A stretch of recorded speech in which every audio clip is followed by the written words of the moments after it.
ನಿಮ್ಮೆಲ್ಲರನ್ನು ಈ ಸಂಜೆಯ ವೇಳೆಯಲ್ಲಿ ನೋಡುವುದರಲ್ಲಿ ನನಗೆ ಬಹಳ ಸಂತೋಷ. ದೇವರು ಪರಲೋಕದಿಂದ ನಿಮ್ಮೆಲ್ಲರನ್ನು ನೋಡಿ ಸಂತೋಷ ಪಡ್ತಾ ಇದ್ದಾರೆ. ಎಷ್ಟು ಜನ ಸಂತೋಷವಾಗಿದ್ದೀರಾ? ಹಲ್ಲೆಲೂಯಾ. ಸಂತೋಷವಾಗಿದ್ರೆ ಸ್ವಲ್ಪ ನಗಬೇಕು. ಆಮೆನ್. ಯೇಸು ಸ್ವಾಮಿಯ ಜನನವೆಂಬುದು ಸಂತೋಷದ ಸುದ್ದಿ.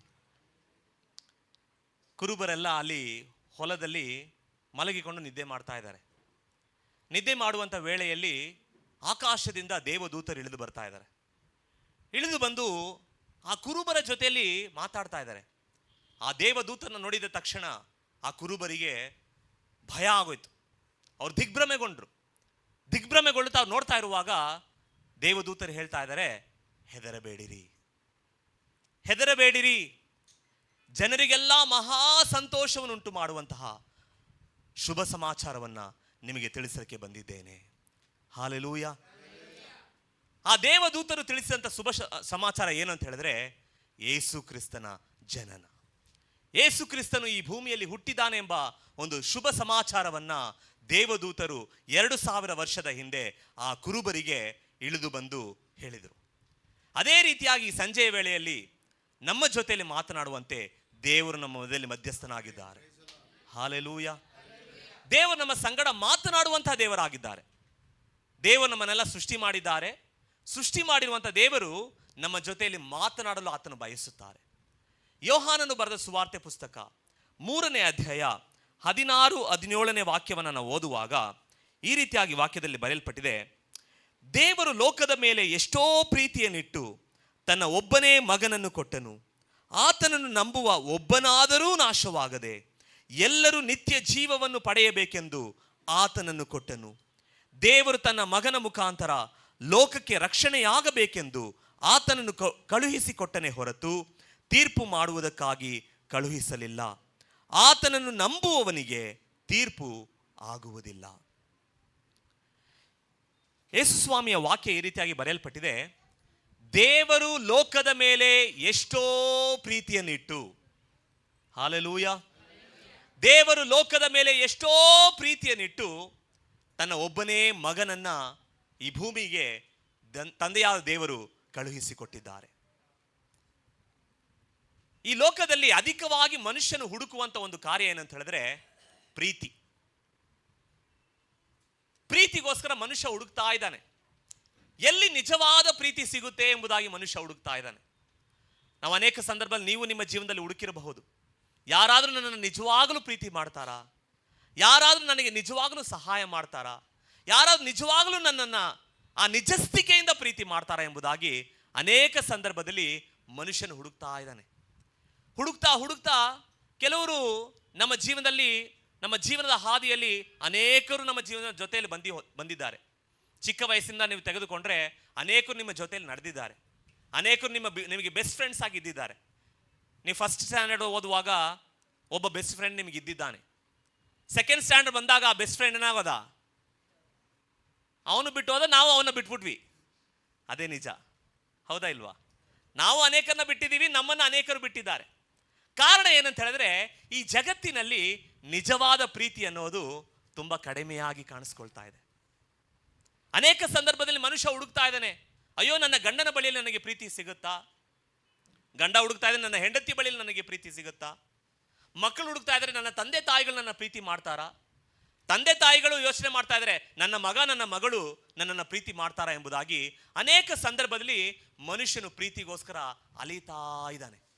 ಆದರೆ ಇವತ್ತು ನಾವು ವಾಕ್ಯದಲ್ಲಿ ಓದಿದ್ವಿ, ದೇವರು ಲೋಕದ ಮೇಲೆ ಎಷ್ಟೋ ಪ್ರೀತಿಯನ್ನ ಇಟ್ಟು. ತಂದೆಯಾದ ದೇವರು ಲೋಕದ ಮೇಲೆ ಪ್ರೀತಿ ಇಟ್ಟಿದ್ದಾರೆ. ಲೋಕ ಅಂತ ಹೇಳುವಾಗ ಈ ಭೂಮಿ ಅಲ್ಲ, ಈ ಭೂಮಿಯಲ್ಲಿರುವಂಥ ಜನ, ಭೂಮಿಯಲ್ಲಿರುವಂಥ ನೀವು ನಾನು, ನಮ್ಮ ಮೇಲೆ ತಂದೆಯಾದ ದೇವರು ಪ್ರೀತಿಯನ್ನಿಟ್ಟಿದ್ದಾರೆ ಎಂಬುದಾಗಿ ನಾವು ಗಮನಿಸುತ್ತೇವೆ. ನಾನು ಮುಂಚೆ ಹೇಳಿದ ಪ್ರಕಾರ ಈ ಲೋಕದಲ್ಲಿರುವಂಥ ಪ್ರೀತಿಯೆಲ್ಲ ಬದಲಾಗುವಂಥ ಒಂದು ಪ್ರೀತಿಯಾಗಿದೆ. ಒಂದು ಕೋತಿ ತನ್ನ ಮರಿಯನ್ನ ಹೊತ್ತುಕೊಂಡು ಒಂದು ಬಿಲ್ಡಿಂಗ್ ಇಂದ ಇನ್ನೊಂದು ಬಿಲ್ಡಿಂಗ್ ಹಾರ್ತಾ ಆಯ್ತಂತೆ. ಇದು ಸಿಟಿ ಕೋತಿ. ಇದು ಒಂದು ಬಿಲ್ಡಿಂಗ್ ಇಂದ ಇನ್ನೊಂದು ಬಿಲ್ಡಿಂಗ್ ಹಾರ್ತಾ ಇರುವಂತ ಒಂದು ಸಂದರ್ಭದಲ್ಲಿ ನೀವೆಲ್ಲ ಕೋತಿನ ನೋಡಿರಬಹುದು. ಯಾರು ಕೋತಿನ ನೋಡದೆ ಯಾರು ಇರಲ್ಲ ಅಂತ ಅನ್ಸುತ್ತೆ. ಎಲ್ಲರೂ ಕೋತಿನ ನಾವು ನೋಡಿರ್ತೇವೆ. ಒಂದು ಜನ್ಮ ಕೊಟ್ಟಿರುವ ಅಥವಾ ಒಂದು ಮಗುವಿಗೆ ಅಥವಾ ಕೋತಿಯ ಮಗುವಿಗೆ ಜನ್ಮ ಕೊಟ್ಟಿರುವಂಥ ಕೋತಿನ ನೀವು ಗಮನಿಸುವುದಾದ್ರೆ, ಆ ಮಗು ಏನು ಮಾಡುತ್ತೆ ಅಂತ ಹೇಳಿದ್ರೆ ತನ್ನ ತಾಯಿಯನ್ನು ಹಿಡ್ಕೊಂಡಿರುತ್ತೆ ಇಲ್ಲಿ ಹೊಟ್ಟೆ ಹತ್ರ. ಯಾವಾಗಲೂ ತಾಯಿ ಜೊತೆನೇ ಇರ್ತದೆ ಆ ಕೋತಿ. ಅವಾಗ ಆ ಕೋತಿ ಒಂದು ಬಿಲ್ಡಿಂಗಿಂದ ಇನ್ನೊಂದು ಬಿಲ್ಡಿಂಗ್ಗೆ ಜಂಪ್ ಮಾಡುವಾಗ ಗೊತ್ತಿಲ್ಲದೆ ಈ ಕೋತಿ ಏನು ಮಾಡ್ತಾ ಅಂತ ಹೇಳಿದ್ರೆ ಒಂದು ಸಂಪ್ ಒಳಗಡೆ ಬಿದ್ದೋಯ್ತು. ತಾಯಿ ಕೋತಿನೂ ಮಗು ಕೋತಿನೂ ಸಂಪ್ ಒಳಗಡೆ ಬಿದ್ದೋಯ್ತು. ಸಂಪಲ್ಲಿ ನೀರು ಅವಾಗ ಇರಲಿಲ್ಲ. ಅವಾಗ ಅದು ಕೋತಿ ಅಪ್ಪ ನಾನು ಹೆಂಗೋ ತಪ್ಪಿಸ್ಕೊಂಡೆ ಅಂತ ಯೋಚನೆ ಮಾಡ್ತಾ ಇರುವಂಥ ಒಂದು ಸಂದರ್ಭದಲ್ಲಿ ಏನಾಗೋಯ್ತು ಅಂತ ಹೇಳಿದ್ರೆ ಯಾರೋ ಮೋಟ್ರ್ ಆನ್ ಮಾಡಿಬಿಟ್ರು. ಮೋಟ್ರ್ ಆನ್ ಮಾಡಿದ ತಕ್ಷಣ ನೀರು ಒಳಗಡೆ ಸುರಿಯೋದಕ್ಕೆ ಸ್ಟಾರ್ಟ್ ಆಗೋಯ್ತು. ನೀರು ಸುರಿಯೋದಕ್ಕೆ ಸ್ಟಾರ್ಟ್ ಆಗಿದ ತಕ್ಷಣ ಈ ಕೋತಿಗೆ ತುಂಬ ಭಯ ಆಗೋಯ್ತು. ಅಯ್ಯೋ ಹೇಗಾದ್ರೂ ಈ ಸಂಪ್ ಒಳಗಡೆಯಿಂದ ತಪ್ಪಿಸ್ಕೊಳ್ಬೇಕು ಅಂತ ಹೇಳಿ ಜಿಗಿತಾ ಇದೆ, ಹೊರಗಡೆ ಜಿಗಿಯೋಣ ಅಂತ ಪ್ರಯಾಸ ಪಡ್ತಾ ಇದೆ. ಆದರೆ ಹೊರಗಡೆ ಹೋಗೋದಕ್ಕೆ ಆಗಲಿಲ್ಲ. ಆಗದೆ ಇರುವಂಥ ಸಂದರ್ಭದಲ್ಲಿ ನೀರು ಬೀಳ್ತಾನೇ ಇದೆ. ಇದಕ್ಕೆ ಭಯ ಹೆಚ್ಚಾಗ್ತಾ ಇದೆ. ಭಯ ಹೆಚ್ಚಾಗ್ತಾ ನಿಮ್ಮೆಲ್ಲರಿಗೂ ಗೊತ್ತು, ಲೋಕದಲ್ಲಿ ಅನೇಕ ಸಂದರ್ಭದಲ್ಲಿ ಹೇಳುವಂಥ ಒಂದು ಮಾತೇನಂತ ಹೇಳಿದ್ರೆ, ಎಲ್ಲಾ ಪ್ರೀತಿಗಿಂತಲೂ ಯಾರ ಪ್ರೀತಿ ದೊಡ್ಡದು ಲೋಕದಲ್ಲಿ? ತಾಯಿಯ ಪ್ರೀತಿ. ಈ ಕೋತಿ ತಾಯಿ ಕೋತಿ ಇದೆ, ಮಗು ಕೋತಿ ಇದೆ. ಈ ತಾಯಿಯ ಪ್ರೀತಿ ದೊಡ್ಡದಲ್ವಾ?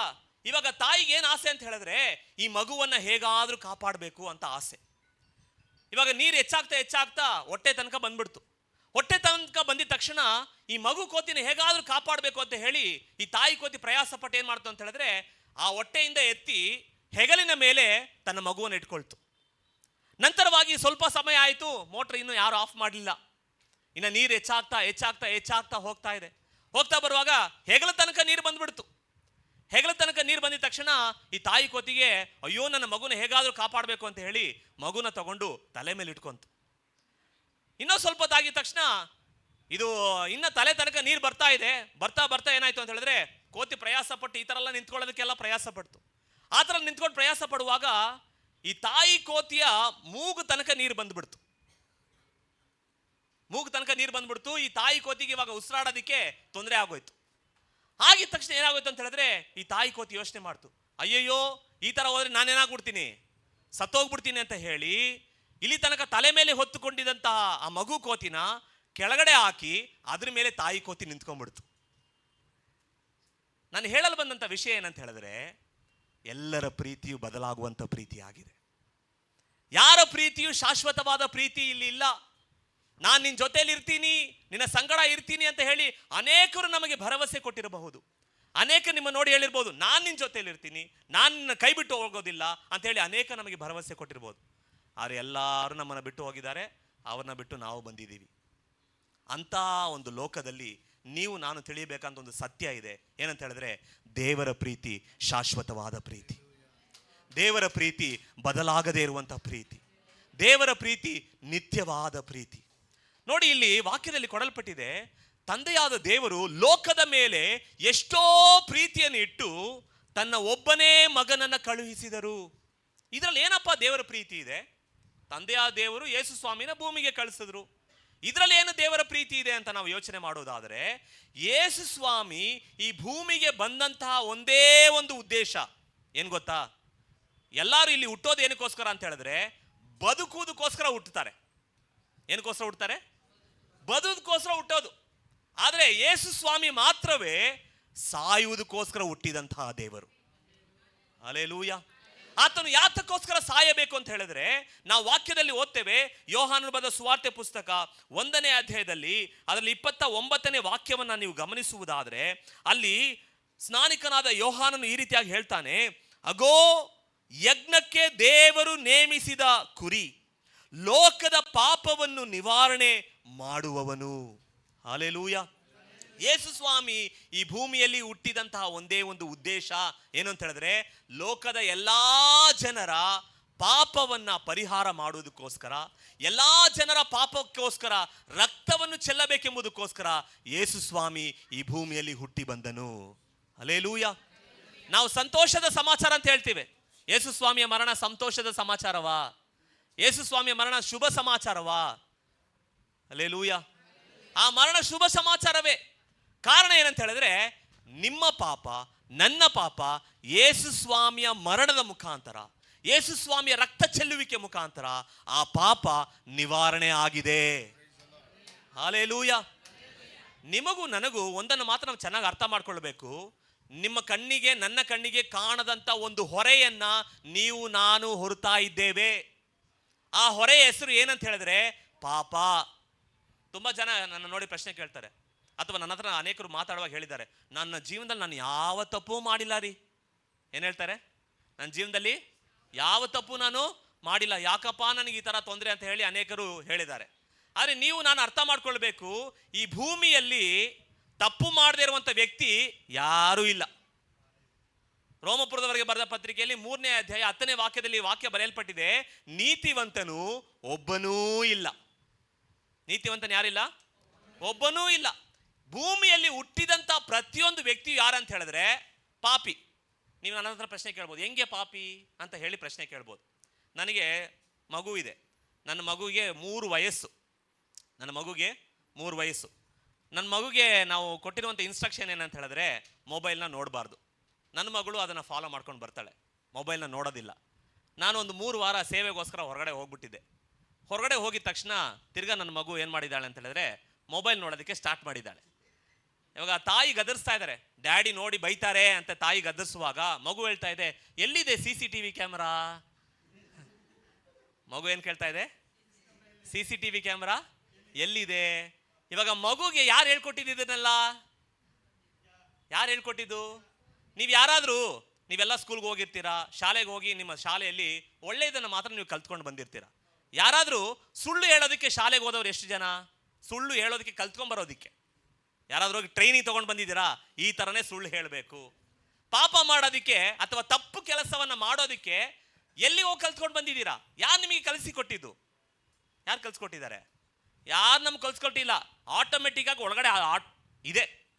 ನಾವು ಹುಟ್ಟಿದಾಗಲೇ ಪ್ರತಿಯೊಂದು ವ್ಯಕ್ತಿಯು ಪಾಪಿಯಾಗಿ ಹುಟ್ಟುತ್ತಾ ಇದ್ದಾನೆ. ಅದು default nature, default system setting. ಅದು ಹೆಂಗೆ ಒಂದು ಮೊಬೈಲ್ನ ಆನ್ ಮಾಡಿದ ತಕ್ಷಣ ನೆಟ್ವರ್ಕ್ನ ಹುಡುಕ್ತದೋ, ಒಂದು ಮನುಷ್ಯ ಹುಟ್ಟಿದ ತಕ್ಷಣ ಅವನು ಬೆಳೀತಾ ಬೆಳೀತಾ ಪಾಪವನ್ನು ಹುಡುಕ್ತಾ ಇದ್ದಾನೆ. ಹೆಂಗೆ ಪಾಪ ಮಾಡೋಣ, ಹೆಂಗೆ ತಪ್ಪು ಕೆಲಸ ಮಾಡೋಣ, ಹೆಂಗೆ ಕಳ್ತನ ಮಾಡೋಣ, ಹೆಂಗೆ ಸುಳ್ಳು ಹೇಳೋಣ, ಹೆಂಗೆ ಮೋಸ ಮಾಡೋಣ, ಹೇಗೆ ಬೇರೆಯವ್ರನ್ನ ವಂಚನೆ ಮಾಡೋಣ, ಇದೆಲ್ಲವೂ ಪ್ರತಿಯೊಂದು ವ್ಯಕ್ತಿಯ ಹೃದಯದ ಒಳಗಡೆ ಇದೆ. ಯಾರು ಕಲ್ಸ್ಕೊಟ್ಟಿಲ್ಲ, ಅದು ತಾನಾಗಿ ತಾನೇ ಬರ್ತಾ ಇದೆ. ಇದಕ್ಕೆ ನಾವು ಏನು ಹೆಸರು ಹೇಳ್ತಾ ಇದ್ದೀವಿ ಅಂತ ಹೇಳಿದ್ರೆ ಇದರ ಹೆಸರೇ ಪಾಪ. ಇದನ್ನು ಮಾಡುವಂಥ ವ್ಯಕ್ತಿ ಯಾರು ಅಂತ ಹೇಳಿದ್ರೆ ಪಾಪಿ. ಈ ಪಾಪಿಗೆ ಏನಂತ ಹೇಳಿದ್ರೆ ಶಿಕ್ಷೆ ಇದೆ. ಯಾರೆಲ್ಲ ತಪ್ಪು ಕೆಲಸ ಮಾಡ್ತಾರೋ, ಯಾರೆಲ್ಲ ಕೆಟ್ಟ ಕೆಲಸಗಳನ್ನು ಮಾಡ್ತಾರೋ ಅವರಷ್ಟೂ ಜನಗಳಿಗೂ ಶಿಕ್ಷೆ ಇದೆ ಎಂಬುದಾಗಿ ಸತ್ಯವೇದದ ವಾಕ್ಯ ನಮಗೆ ತಿಳಿಸ್ಕೊಡ್ತಾ ಇದೆ. ಆದರೆ ಶುಭ ಸಮಾಚಾರ ಏನಂತ ಹೇಳಿದ್ರೆ, ಈ ರೀತಿಯಾಗಿ ಪಾಪಿಯಾಗಿರುವಂಥ ನನಗೆ, ಪಾಪದ ದಂಡನೆಯನ್ನು ಅನುಭವಿಸಬೇಕಾಗಿರುವಂಥ ನನಗೆ, ಅಥವಾ ಪಾಪದ ದಂಡನೆ ಏನಂತ ಹೇಳಿದ್ರೆ ಅದು ನರಕ. ಪಾಪದ ಸಂಬಳ ಮರಣ. ಆ ಮರಣ ನಮ್ಮನ್ನು ಎಲ್ಲಿಗೆ ಕರೆದೊಯ್ಯುತ್ತೆ ಅಂತ ಹೇಳಿದ್ರೆ ನರಕಕ್ಕೆ ಕರ್ಕೊಂಡು ಹೋಗುತ್ತೆ. ಯಾಕಂತ ಹೇಳಿದ್ರೆ ನಾವೆಲ್ಲ ಮಾಡಿರುವಂಥ ದ್ರೋಹಗಳು, ಪಾಪಗಳು, ಅನ್ಯಾಯಗಳು, ಅಕ್ರಮಗಳು ಅಷ್ಟಾಗಿದೆ. ಆದರೆ ಯೇಸು ಸ್ವಾಮಿ ಏನ್ ಮಾಡ್ತಾ ಇದ್ದಾರೆ ಅಂತ ಹೇಳಿದ್ರೆ, ಅದಕ್ಕೆ ತಂದೆಯ ದೇವರು ಮೇಲಿಂದ ನೋಡ್ತಾ ಇದ್ದಾರೆ, ಅಯ್ಯೋ ನನ್ನ ಜನ ಎಲ್ಲ ಎಲ್ಲಿಗೆ ಹೋಗ್ತಾ ಇದ್ದಾರೆ? ನರಕಕ್ಕೆ ಹೋಗ್ತಾ ಇದಾರಲ್ಲ, ಎಲ್ಲ ನರಕದ ಹಾದಿಯಲ್ಲಿ ಇದಾರಲ್ಲ, ಇವರೆಲ್ಲ ಪಾಪ ಮಾಡ್ತಾ ಇದಾರಲ್ಲ, ಈ ಪಾಪದ ದಂಡನೆ ಏನಾಗ್ತಾ ಇದೆ? ನರಕ ಸಿಗುತ್ತೆ ಅಂತ ಹೇಳಿ ತಂದೆಯಾದ ದೇವರು ನಮ್ಮ ಮೇಲೆ ಮಮತೆ ಇಟ್ಟು, ನಮ್ಮ ಮೇಲೆ ಪ್ರೀತಿಯನ್ನಿಟ್ಟು, ಯಪ್ಪ ಇವರೆಲ್ಲ ಯಾರು ನರಕಕ್ಕೆ ಹೋಗಬಾರ್ದು, ಇವರೆಲ್ಲ ಯಾರು ಆ ನರಕದ ಬೆಂಕಿಯಲ್ಲಿ ಉರಿಯಬಾರ್ದು ಎಂಬುದಕ್ಕೋಸ್ಕರ ತನ್ನ ಒಬ್ಬನೇ ಮಗನನ್ನ ಈ ಭೂಮಿಗೆ ಕಳುಹಿಸಿಕೊಟ್ಟು, ತನ್ನ ಸ್ವಂತ ಕುಮಾರನ್ನ ಈ ಭೂಮಿಗೆ ಕಳುಹಿಸಿಕೊಟ್ಟು, ಯಪ್ಪ ನೀನು ಹೋಗಿ ಇಡೀ ಜಗತ್ತಿನ ಪಾಪವನ್ನ, ಒಂದು ವ್ಯಕ್ತಿಯ ಪಾಪವನ್ನಲ್ಲ, ಓ ಅವನು ತುಂಬಾ ಚಂದವಾಗಿದ್ದಾನೆ ಅವನಿಗೋಸ್ಕರ, ಓ ಇವನು ತುಂಬಾ ಶ್ರೀಮಂತ ಇವನಿಗೋಸ್ಕರ, ಓ ಇವನು ತುಂಬಾ ಚೆನ್ನಾಗಿ ಮಾತಾಡ್ತಾ ಇದ್ದಾನೆ ಇವನಿಗೋಸ್ಕರ, ಅವ್ರಿಗೋಸ್ಕರ ಅಲ್ಲ ಪ್ರಿಯವಾದ ದೇವ ಜನರೇ. ಭೂಮಿಯಲ್ಲಿರುವಂತಹ, ಜಗತ್ತಿನಲ್ಲಿರುವಂತಹ ಬಡವರು, ತಗ್ಗಿದವರು, ಯಾವ ಸ್ಥಿತಿಗೂ ಬಾರದವರು, ಯಾವ ಒಳ್ಳೆತನಕ್ಕೂ ಬಾರದವರು, ಏನು ಇಲ್ಲದವರು, ಹೀನಾಯ ಸ್ಥಿತಿಯಲ್ಲಿರುವವರು, ಕಣ್ಣೀರಲ್ಲಿರುವವರು, ವೇದನೆಯಲ್ಲಿರುವವರು, ದುಃಖದಲ್ಲಿರುವವರು, ಎಲ್ಲಾ ಜನಗಳಿಗೋಸ್ಕರವು, ಎಲ್ಲಾ ಜನರ ಪಾಪಕ್ಕೋಸ್ಕರವು, ಅವರ ಪಾಪ ಪರಿಹಾರಕ್ಕೋಸ್ಕರ ಯೇಸು ಸ್ವಾಮಿ ಇಳಿದು ಬಂದು ತನ್ನ ಪ್ರಾಣವನ್ನ ತ್ಯಾಗವಾಗಿ ನಮಗೆ ಕೊಟ್ಟಿದ್ದಾರೆ. ಹಲ್ಲೆಲೂಯ. ಇದೇ ತಂದೆಯಾದ ದೇವರು ನಮ್ಮ ಮೇಲೆ ತೋರಿದಂತ ಪ್ರೀತಿಯಾಗಿದೆ. ಹೇಗೆ ತಂದೆಯಾದ ದೇವರು ನಿಮ್ಮನ್ನು ನನ್ನ ಪ್ರೀತಿ ಮಾಡೋದು ಅಂತ ಹೇಳಿದ್ರೆ, ತನ್ನ ಒಬ್ಬನೇ ಮಗನನ್ನ ಇಲ್ಲಿ ಕಳುಹಿಸಿಕೊಟ್ಟು ಆತನ ಮರಣದ ಮುಖಾಂತರ ನಿಮಗೂ ನನಗೂ ತಂದೆಯಾದ ದೇವರು ರಕ್ಷಣೆಗೆ ಮಾರ್ಗವನ್ನು ಮಾಡಿಕೊಟ್ಟಿದ್ದಾರೆ. ನಿತ್ಯ ಜೀವಕ್ಕೆ ಮಾರ್ಗವನ್ನು ಮಾಡಿಕೊಟ್ಟಿದ್ದಾರೆ. ಅದನ್ನು ಈ ವಾಕ್ಯದಲ್ಲಿ ಓದ್ತೇವೆ.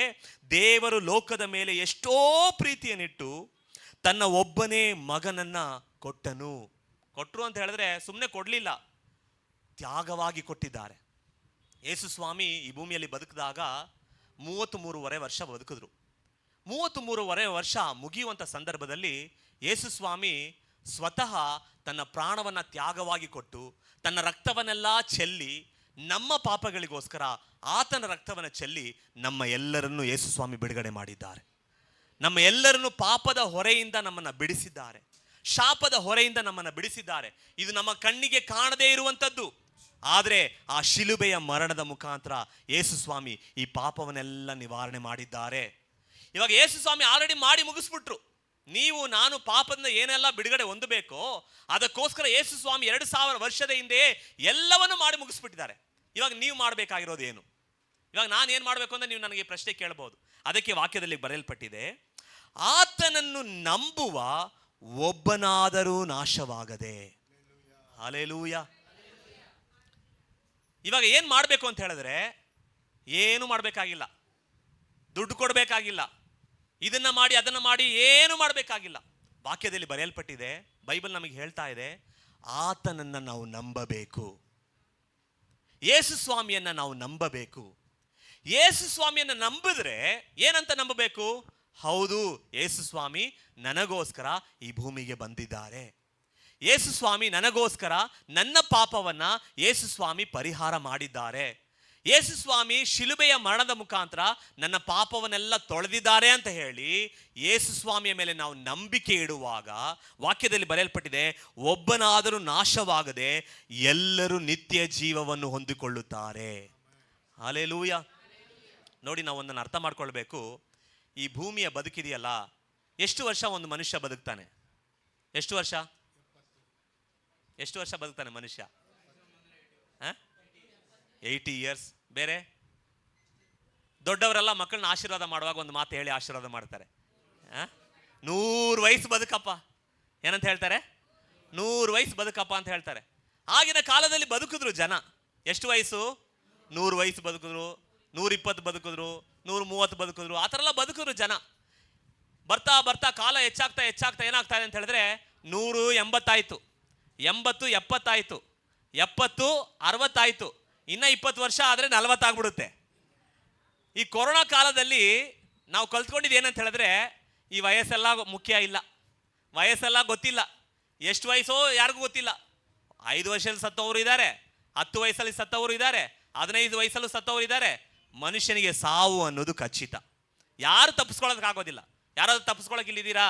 ನಾನು ಸಾವನ್ನು ತಪ್ಪಿಸ್ಕೊಳ್ತೇನೆ, ನಾನು ಶಾಶ್ವತವಾಗಿ ನಿರತವಾಗಿ ನಿತ್ಯವಾಗಿ ನಾನು ಇಲ್ಲೇ ಇರ್ತೀನಿ ಅಂತ ಯಾರಾದ್ರೂ ಹೇಳಕ್ಕೆ ಸಾಧ್ಯನಾ? ಯಾರು ಹೇಳೋದಕ್ಕೆ ಸಾಧ್ಯ ಇಲ್ಲ. ಎಲ್ಲರೂ ಒಂದು ದಿನ ಸಾಯಲೇಬೇಕು. ಯಾರಾದ್ರೂ ಸತ್ತು ಹೋಗ್ಬಿಟ್ರೆ ಏನು ಹೇಳ್ತಾರೆ? ಅವನು ಸತ್ತು ಹೋಗ್ಬಿಟ್ಟ ಅಂತ ಹೇಳ್ತಾರೆ. ಏನು ಹೇಳ್ತಾರೆ? ಅವನು ಸತ್ತು ಹೋಗ್ಬಿಟ್ಟ ಅಂತ ಹೇಳ್ತಾರೆ.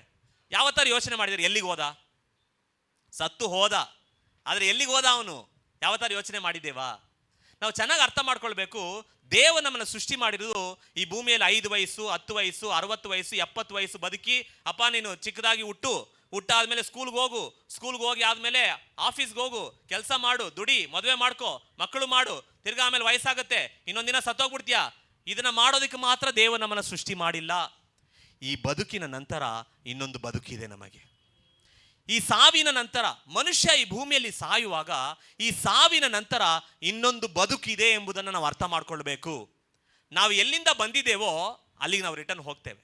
ಈ ಪ್ರಾಣ ಕೊಟ್ಟಿರೋದು ಯಾರು ಅಂತ ಹೇಳಿದ್ರೆ ದೇವರು ನಿಮಗೆ ಜೀವ ಕೊಟ್ಟಿದ್ದಾರೆ. ಆ ಜೀವ ಕೊಟ್ಟಿರೋದ್ರಿಂದ ನಾವೆಲ್ಲರೂ ಈ ಭೂಮಿಯಲ್ಲಿ ನಾವಿದ್ದೇವೆ. ಒಂದು ದಿನ ನಾವೇನು ಮಾಡ್ಬೇಕಂತ ಹೇಳಿದ್ರೆ ಈ ಭೂಮಿ ಬಿಟ್ಟು ಆತನ ಬಳಿಗೆ ಹೋಗಬೇಕು. ಅದಕ್ಕೆ ವಾಕ್ಯದಲ್ಲಿ ಕೊಡಲ್ಪಟ್ಟಿದೆ, ಆತನು ನಂಬುವ ಪ್ರತಿಯೊಬ್ಬರು ಒಬ್ಬನಾದರೂ ನಾಶವಾಗದೆ ಅವನು ಏನನ್ನು ಪಡ್ಕೊಳ್ತಾನಂತೆ? ನಿತ್ಯ ಜೀವವನ್ನ ಪಡ್ಕೊಳ್ತಾನೆ. ನೋಡಿ, ಈ ಭೂಮಿಯ ಬದುಕಿನ ನಂತರ ಒಂದು ಜೀವನ ಇದೆ, ಅದರ ಹೆಸರೇ ನಿತ್ಯ ಜೀವ. ಅದು ಅನಂತ ಜೀವ. ಆ ಜೀವನದಲ್ಲಿ ಏನಿಲ್ಲ ಅಂತ ಹೇಳಿದ್ರೆ ಕಷ್ಟ ಇಲ್ಲ, ದುಃಖ ಇಲ್ಲ, ವೇದನೆ ಇಲ್ಲ, ಕಣ್ಣೀರಿಲ್ಲ, ಯಾವುದೇ ರೀತಿಯಾದ ಸಮಸ್ಯೆಗಳಿಲ್ಲ. ಎಷ್ಟು ಜನ ಸಮಸ್ಯೆ ಇಲ್ಲದ ಜೀವನವನ್ನು ಬದುಕಬೇಕು ಅಂತ ಆಸೆ ಪಡ್ತಾ ಇದ್ದೀರಾ? ನನ್ನ ಜೀವನದಲ್ಲಿ ಕಷ್ಟನೇ ಬೇಡ ಅಂತ ಹೇಳೋರು ಎಷ್ಟು ಜನ? ಆಸೆ ಇಲ್ವಾ ನಿಮಗೆ? ಆಸೆ ಇದೆ, ಆದರೆ ಜೀವನದಲ್ಲಿ ನಡೀತಾ ಇದೆಯಾ? ಇಲ್ಲ. ನಮ್ಮ ಜೀವನದಲ್ಲ ಏನಿದೆ? ಏನಾದರೂ ಒಂದು ಕಷ್ಟ, ಏನಾದರೂ ಒಂದು ವೇದನೆ, ಏನಾದರೂ ಒಂದು ದುಃಖ ಇದ್ದೇ ಇರ್ತದೆ. ನೀವು ಯಾವಾಗಲೂ ಯೋಚನೆ ಮಾಡ್ತೀರಾ. ಏನಂತ ಯೋಚನೆ ಮಾಡ್ತೀರಾ? ಅಯ್ಯೋ ಇದು ಯಾವಾಗಪ್ಪ ಮುಗಿಯುತ್ತೆ ಅಂತ ಯೋಚನೆ ಮಾಡ್ತೀರಾ, ಹೌದಾ ಇಲ್ವಾ? ಒಂದು ಮುಗಿಯಿತು ಅಂದಿದ ತಕ್ಷಣ ಇನ್ನೊಂದು ಏನಾಗಿರುತ್ತೆ? ಸ್ಟಾರ್ಟ್ ಆಗಿರುತ್ತೆ. ಇದು ಮುಗಿದೋಯ್ತು ಅಂತ ಹೇಳಿದ ತಕ್ಷಣ ಇನ್ನೊಂದು ಏನಾಗಿರುತ್ತೆ? ರೆಡಿಯಾಗಿರುತ್ತೆ. ಅದು ಮುಗಿಯುತ್ತೆ. ಅದು ಯಾವಾಗಪ್ಪ ಮುಗಿಯುತ್ತೆ ಅಂತ ಹೇಳಿದ ತಕ್ಷಣ ಇನ್ನೂ ಎರಡು ರೆಡಿಯಾಗಿರುತ್ತೆ. ನಮ್ಮ ಜೀವನದಲ್ಲಿ ಸಮಸ್ಯೆಗಳಂತೂ ಏನಾಗೋದಿಲ್ಲ, ಅದು ಮುಗಿಯೋದೇ ಇಲ್ಲ. ಆದರೆ ಮುಗಿಯುವಂಥ ಒಂದು ಕಾಲ ಇದೆ, ಅದು ಸ್ಟಾಪ್ ಆಗುವಂಥ ಒಂದು ಸಮಯ ಇದೆ. ಅದು ಯಾವಾಗ ಅಂತ ಹೇಳಿದ್ರೆ, ನಾವು ಆತನನ್ನು ಭೇಟಿಯಾಗುವಂಥ ವೇಳೆ, ನಾವು ಆತನ ಜೊತೆಯಲ್ಲಿ ಇರುವಂಥ ಒಂದು ಸಂದರ್ಭ. ಅದಕ್ಕೆ ಬೈಬಲ್ ಹೇಳ್ತಾ ಇದೆ, ಅದುವೇ ನಿತ್ಯ ಜೀವ.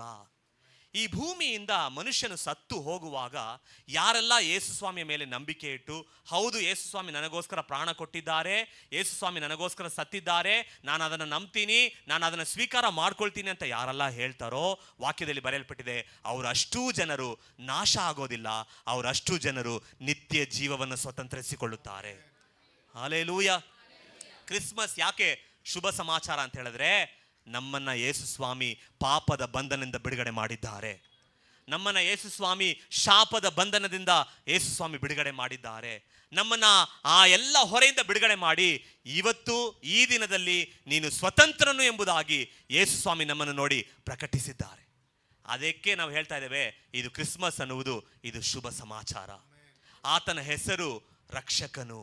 ಯೇಸು ಎಂಬುದಾಗಿ ಹೆಸರಿಡಬೇಕು. ಯಾಕಂತ ಹೇಳಿದ್ರೆ, ಲೋಕದ ಜನರ ಪಾಪಗಳನ್ನು ನಿವಾರಣೆ ಮಾಡುವಂಥ ರಕ್ಷಕನು ಯೇಸು ಸ್ವಾಮಿ ಆಗಿದ್ದಾರೆ. ನಾವು ಯಾಕೆ ನಿಮಗೆ ಈ ಶುಭ ಸಮಾಚಾರ ಹಂಚ್ಕೊಳ್ತಾ ಇದ್ದೀವಿ ಅಂತ ಹೇಳಿದ್ರೆ, ನಾವು ಈ ಶುಭ ಸಮಾಚಾರವನ್ನು ಸ್ವೀಕಾರ ಮಾಡಿಕೊಂಡು ಆ ಆನಂದದಲ್ಲಿ ನಾವೆಲ್ಲರೂ ಜೀವನ ಮಾಡ್ತಾ ಇದ್ದೇವೆ. ನೋಡಿ, ನೀವು ಎಲ್ಲಾದರೂ ಹೋಗಿ ಒಂದು ಒಳ್ಳೆ ವಸ್ತುವನ್ನು ನೀವು ಕಂಡುಕೊಂಡಿದ್ದ ತಕ್ಷಣ, ಫಾರ್ ಎಕ್ಸಾಂಪಲ್ ಒಂದು ಟೈಲರ್ ಹತ್ರ ಹೋಗ್ತೀರಾ, ತುಂಬ ಚೆನ್ನಾಗಿ ಬಟ್ಟೆ ಹೊಲಿತಾರೆ ಅಂತ ಹೇಳ್ಕೊಳ್ತೀರಾ. ಏನು ಮಾಡ್ತೀರಾ? 4 ಜನಕ್ಕೆ ಹೋಗಿ ಹೇಳ್ತೀವಿ, ಅಯ್ಯೋ ಅಲ್ಲೋಗಪ್ಪ, ಅಲ್ಲೋಗಿ ಬಟ್ಟೆ ಕೊಟ್ಟ ಏನು ಮಾಡ್ತಾನೆ ಅವನು, ತುಂಬ ಚೆನ್ನಾಗಿ ಹೊಲಿತಾನೆ. ಇಲ್ಲ, ಆ ಬಿರಿಯಾನಿ ಅಂಗಡಿಗೆ ಹೋಗೋಣ, ಆ ಬಿರಿಯಾನಿ ಅಂಗಡಿಗೆ ಹೋದರೆ ತುಂಬ ಟೇಸ್ಟಾಗಿ ಬಿರಿಯಾನಿ ಕೊಡ್ತಾನೆ ಅಂತ ಹೇಳಿ ಏನು ಮಾಡ್ತೀವಿ, ಒಂದು ಕಡೆ ನಾವು ತಿಂದ್ಬಿಟ್ಟು ರುಚಿ ನೋಡ್ಬಿಟ್ಟು ಬಂದ್ಬಿಟ್ರೆ ಅದನ್ನೇನು ಮಾಡ್ತೀವಿ, 4 ಜನಕ್ಕೆ ಹಂಚ್ತೀವಿ, ಹೇಳ್ತೀವಿ, ಅಲ್ಲಿ ಚೆನ್ನಾಗಿದೆ, ತುಂಬ ಚೆನ್ನಾಗಿದೆ ಅಂತ. ನೋಡಿ, ನಾವೆಲ್ಲ ನಾನು ಒಂದು ದಿನ ಪಾಪದಲ್ಲಿ ಬದುಕ್ತಾ ಇದ್ದೆ.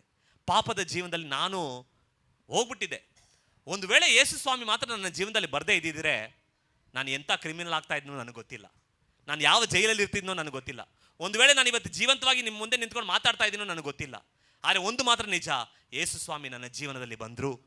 ಯೇಸು ಸ್ವಾಮಿ ನನ್ನ ಜೀವನದಲ್ಲಿ ನನಗೆ ಬಿಡುಗಡೆ ಕೊಟ್ಟರು.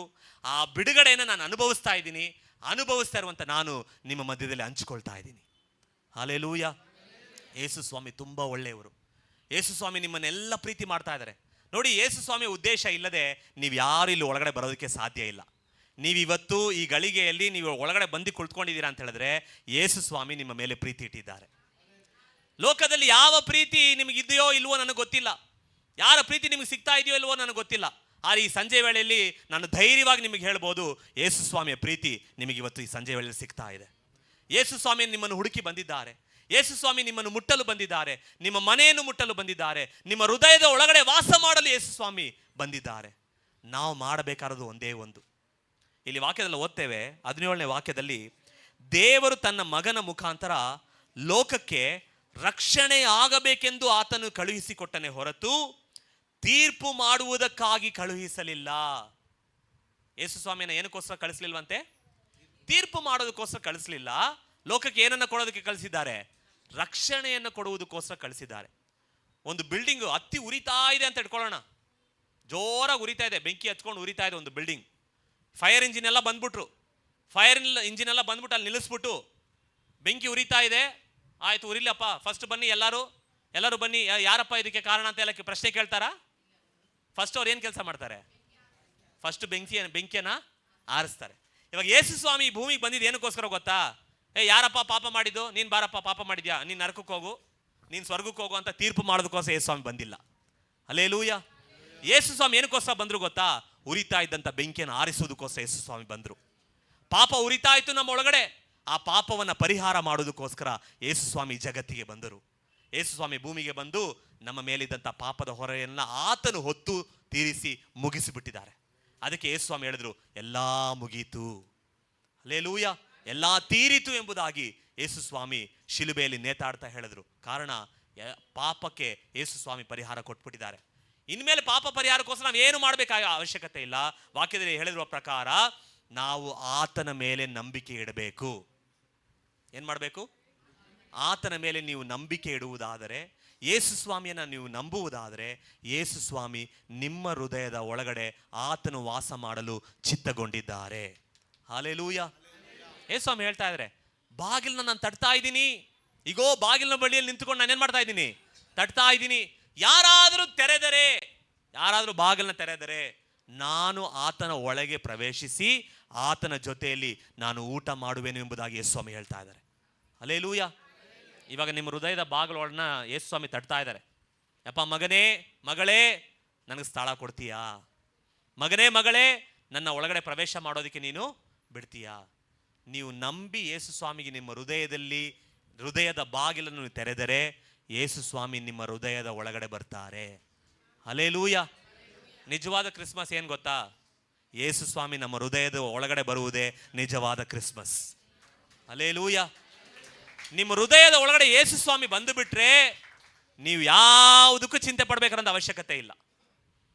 ಅಯ್ಯೋ, ನಾನು ನರಕಕ್ಕೆ ಹೋಗ್ತೀನಿ ಅಂತ ಯೋಚನೆ ಮಾಡಬೇಕಾದ ಅವಶ್ಯಕತೆ ಇಲ್ಲ. ಯಾಕಂತ ಹೇಳಿದ್ರೆ ನರಕದ ಬಂಧನದಿಂದ ಆಲ್ರೆಡಿ ಯೇಸು ಸ್ವಾಮಿ ನಮ್ಮನ್ನು ಬಿಡುಗಡೆ ಮಾಡಿಬಿಟ್ರು. ಹಲ್ಲೆಲೂಯಾ. ಇವಾಗ ಯೇಸು ಸ್ವಾಮಿಯನ್ನು ಒಳಗಡೆ ಸ್ವೀಕಾರ ಮಾಡಿಕೊಂಡು, ಹೌದು ದೇವರೇ, ನಾನೊಂದು ಪಾಪಿ. ಫಸ್ಟ್ ನಾವು ಅದನ್ನು ಅರ್ಥ ಮಾಡ್ಕೊಳ್ಬೇಕು. ನನ್ನ ಜೀವನದಲ್ಲಿ ಪಾಪ ಇದೆ, ನನ್ನ ಜೀವನದಲ್ಲಿ ನಾನು ಒಂದು ಪಾಪಿಯಾಗಿ ಬದುಕಿದ್ದೀನಿ, ನಾನು ಮೋಸ ಮಾಡಿದ್ದೀನಿ, ಹಿಂಸೆ ಮಾಡಿದ್ದೀನಿ. ಇದೆಲ್ಲ ಏನಕ್ಕೆ ಅಂತ ಹೇಳಿದ್ರೆ ನಮ್ಮ ಗುಣನೇ ಪಾಪದ ಗುಣವಾಗಿದೆ. ಇದಕ್ಕೆ ಬಿಡುಗಡೆ ಎಲ್ಲಿದೆ? ಯೇಸು ಸ್ವಾಮಿ ಹತ್ರ ಇದೆ. ಏನು ಕೊಡಬೇಕು ಯೇಸು ಸ್ವಾಮಿಗೆ? ಏನು ಕೊಡಬೇಕಾಗಿಲ್ಲ, ನಿಮ್ಮ ಹೃದಯವನ್ನು ಮಾತ್ರ ಕೊಡಿ. ನಾವು ಹಾಡನ್ನು ಹಾಡಿದ್ವಿ, ಆತನ ಚಿನ್ನ ಕೇಳ್ತಾ ಇಲ್ಲ, ಆತನು ಬೆಳ್ಳಿ ಕೇಳ್ತಾ ಇಲ್ಲ, ಬಂಗಾರ ಕೇಳ್ತಾ ಇಲ್ಲ, ಬೇರೆ ಏನು ಕೇಳ್ತಾ ಇಲ್ಲ. ನಮ್ಮ ಹೃದಯವನ್ನು ಯೇಸು ಸ್ವಾಮಿ ಕೇಳ್ತಾ ಇದ್ದಾರೆ. ನಮ್ಮ ಹೃದಯವನ್ನು ಯೇಸು ಸ್ವಾಮಿಗೆ ಕೊಟ್ಟರೆ, ಆತನು ನಮ್ಮ ಒಳಗಡೆ ಪ್ರವೇಶಿಸಿದ್ರೆ ನಮ್ಮ ಜೀವನವನ್ನು ಸಾಗಿಸುವ ಆತನು ನಮ್ಮ ಯೇಸು ಸ್ವಾಮಿ ಆಗಿದ್ದಾರೆ. ಆತನು ನಿಮ್ಮ ಕೈ ಹಿಡಿದು ಬಿಟ್ಟರೆ ಆತನು ನಮ್ಮನ್ನು ಕೈ ಬಿಡೋದಿಲ್ಲ. ಇವತ್ತು ಯೇಸು ಸ್ವಾಮಿ ನಿಮ್ಮ ಕೈ ಹಿಡುವುದು ನಿಜವಾದರೆ ಕೊನೆಯ ತನಕ, ಅಂತ್ಯದ ತನಕ, ಕೊನೆ ಗಳಿಗೆ ತನಕ ಯೇಸು ಸ್ವಾಮಿ ನಿಮ್ಮನ್ನು ನಡೆಸ್ತಾರೆ. ಈ ಭೂಮಿಯಲ್ಲಿ ಮಾತ್ರವಲ್ಲ, ನಿತ್ಯ ಜೀವ ಸೇರೋವರೆಗೂ ಯೇಸು ಸ್ವಾಮಿ ನಮ್ಮ ಸಂಗಡ ಇದ್ದು ನಮ್ಮನ್ನು ನಡೆಸುವಂಥ ದೇವರಾಗಿದ್ದಾರೆ. ಹಲ್ಲೆಲೂಯಾ. ನಾವು ಪುನಃ ವಾಕ್ಯವನ್ನು ಓದಿ ನಾವು ಪ್ರಾರ್ಥನೆ ಮಾಡೋಣ. ಯೋಹಾನ ಬರೆದ ಸುವಾರ್ತೆ ಪುಸ್ತಕ 3:16-17. ದೇವರು ಲೋಕದ ಮೇಲೆ ಎಷ್ಟೋ ಪ್ರೀತಿಯನ್ನಿಟ್ಟು. ನಾವೆಲ್ಲರೂ ಸೇರಿ ಹೇಳೋಣವಾ? ನಾನು ಹೇಳ್ತೇನೆ ಮೊದಲು, ನೀವೆಲ್ಲರೂ ನನ್ನ ಹಿಂದೆ ಎಲ್ಲರೂ ಸೇರಿ ಹೇಳುವಂತೆ ನಾನು ಕೇಳ್ಕೊಳ್ತೇನೆ. ದೇವರು ಲೋಕದ ಮೇಲೆ ಎಷ್ಟೋ ಪ್ರೀತಿಯನ್ನಿಟ್ಟು ತನ್ನ ಒಬ್ಬನೇ ಮಗನನ್ನು ಕೊಟ್ಟನು. ಆತನನ್ನು ನಂಬುವ ಒಬ್ಬನಾದರೂ ನಾಶವಾಗದೆ ಎಲ್ಲರೂ ನಿತ್ಯ ಜೀವವನ್ನು ಪಡೆಯಬೇಕೆಂದು ಆತನನ್ನು ಕೊಟ್ಟನು. ದೇವರು ತನ್ನ ಮಗನ ಮುಖಾಂತರ ಲೋಕಕ್ಕೆ ರಕ್ಷಣೆಯಾಗಬೇಕೆಂದು ಆತನನ್ನು ಕಳುಹಿಸಿಕೊಟ್ಟನೇ ಹೊರತು ತೀರ್ಪು ಮಾಡುವುದಕ್ಕಾಗಿ ಕಳುಹಿಸಲಿಲ್ಲ. ಆತನನ್ನು ನಂಬುವವನಿಗೆ ತೀರ್ಪು ಆಗುವುದಿಲ್ಲ. ಹಲ್ಲೆಲೂಯಾ. ಯೇಸು ಸ್ವಾಮಿಯನ್ನು ನಂಬುವವನಿಗೆ ತೀರ್ಪು ಆಗುವುದಿಲ್ಲ. ಅವರೆಲ್ಲರೂ ನಿತ್ಯ ಜೀವವನ್ನು ಸ್ವತಂತ್ರಿಸಿಕೊಳ್ಳುತ್ತಾರೆ. ಹಲ್ಲೆಲೂಯಾ. ಇದು ಉಚಿತವಾಗಿ ಯೇಸು ಸ್ವಾಮಿ ಕೊಡ್ತಾ ಇದ್ದಾರೆ. ಪ್ರಿಯವಾದ ದೇವ ಜನರೇ, ಯಾರೆಲ್ಲ ಯೇಸು ಸ್ವಾಮಿಯನ್ನು ಸ್ವೀಕಾರ ಮಾಡ್ಕೊಳ್ತೀರೋ ನಿಮ್ಮ ಅಷ್ಟೂ ಜನರ ಜೀವನದಲ್ಲಿ ಯೇಸು ಸ್ವಾಮಿ ಮಹತ್ವವುಳ್ಳ ಕಾರ್ಯಗಳನ್ನು ದೇವರು ಮಾಡ್ತಾರೆ. ನಿಮ್ಮ ಕುಟುಂಬದಲ್ಲಿ ದೈವಿಕವಾದ ಸಮಾಧಾನವನ್ನು ದೇವರು ಕೊಡ್ತಾರೆ. ಇದು ಲೋಕ ಕೊಡಕ್ಕಾಗದೇ ಇರುವಂಥ ಸಮಾಧಾನ, ಇದು ಹಣ ಕೊಡಕ್ಕಾಗದೇ ಇರುವಂಥ ಒಂದು ಸಮಾಧಾನ. ಆ ಸಮಾಧಾನವನ್ನು ಯೇಸು ಸ್ವಾಮಿ ನಿಮ್ಮ ಜೀವನದಲ್ಲೂ ಕೊಡ್ತಾರೆ, ನಿಮ್ಮ ಕುಟುಂಬದಲ್ಲೂ ಕೊಡ್ತಾರೆ. ನಿಮ್ಮ ಜೀವನ ಆಶೀರ್ವಾದವಾಗಿರ್ತದೆ. ಹಲ್ಲೆಲೂಯಾ. ಕರ್ತನು ತಾಮೇ ಈ ವಾಕ್ಯಗಳ ಮುಖಾಂತರ ನಿಮ್ಮೆಲ್ಲರನ್ನು ಆಶೀರ್ವದಿಸಲಿ ಎಂಬುದಾಗಿ ನಾನು ಆಶಿಸುತ್ತಾ ನನ್ನ ಮಾತುಗಳನ್ನ ಮುಗಿಸ್ತೇನೆ. ದೇವರ ನಾಮ ಒಂದೇ ಈ ಸ್ಥಳದಲ್ಲಿ ಮಹಿಮೆ ಹೊಂದಬೇಕೆಂಬುದಾಗಿ ನಾನು ದೇವರಿಗೆ ಈ ವಾಕ್ಯಗಳನ್ನ ಸಮರ್ಪಣೆ ಮಾಡಿ ಸಭಾ ಸೇವಕರಿಗೂ ನನ್ನ ಆಹ್ವಾನ ಮಾಡಿದಂಥ ಪಾಸ್ಟರ್ ಅವರ ಕುಟುಂಬಕ್ಕೂ ನನ್ನ ಪ್ರೀತಿಯ ವಂದನೆ ತಿಳಿಸ್ಕೊಳ್ತಾ ನನ್ನ ಮಾತುಗಳನ್ನ ಮುಗಿಸ್ಕೊಳ್ತೇನೆ. ಆಮೇಲೆ